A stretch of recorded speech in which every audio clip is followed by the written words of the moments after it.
Welcome to the first episode of Tanya Mordovskaya, the official YouTube blog. Before I continue, I would like to say hello to a few friends that have been supportive and patient in waiting for this blog. Thank you Emily Elise Floyd for putting up with Mac, Miriam Ingram for being so honest with me, my Walking Dead friend Patrick Stroop, my Ghostbusting pal Patrick Harmon, my geeky friend Velvet Stacey Delamar, and my partner in crime Mac. Before I start, this is the only warning you the viewer are ever going to have.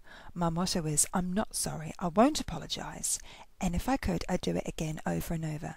If I have offended or upset you, then you deserve to be offended or upset. Those of you that know me already know that I am politically incorrect, sarcastic, negative, cynical, blunt, and react to provocation. The rest of you will either learn to love me for it, or will avoid my blog. I will not change for you, the YouTube viewer.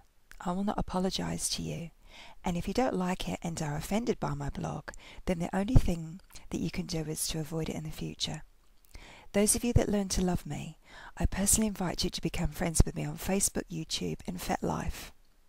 Now to the first blog entry. Despite what 99% of people think, I am not an atheist. I sincerely believe in Jesus, Christianity and the Christian God.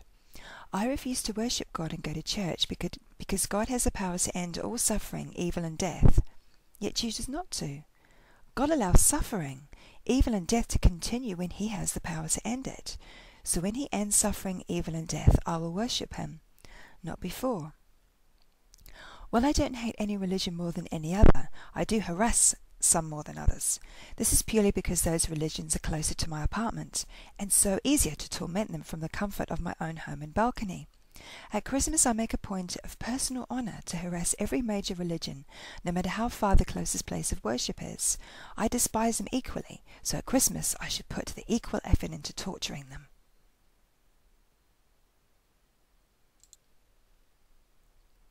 In 2008, I stole the life-size nativity statues from outside the local Catholic church and put them all in Mac's living room. When he asked what they were doing there, I answered, I have to let them stay here. It's cold outside and there's no room in the inn. We loaded them into my car and drove them back at 3 a.m. to return them. The statues had in fact been reported stolen, and we were fortunate not to get caught returning them. The Catholic priest obviously learnt from his mistake, because when I arrived to desecrate the statues next year in 2009, he had chained them to the ground, preventing me from stealing them a second time. I adapted my methods and visited the closest sex shop. Returning to the scene at 2 a.m, I left an open BDSM porn mag in the manger with baby Jesus, a vibrator in a wise man's hand, a whip in Mary's hand, and a tub of lube at Joseph's feet.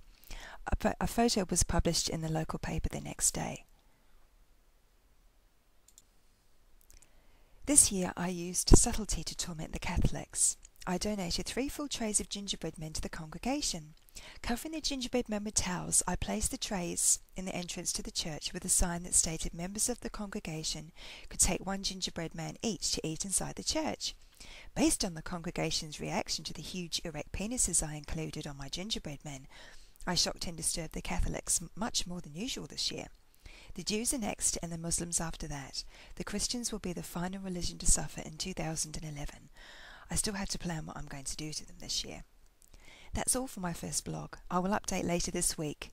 I will be uploading 2 blogs a week every week, and every 5th blog entry will be a question and answer session, where I take the best questions people have asked me and answer them. See you later this week, ladies, gentlemen, and things in between.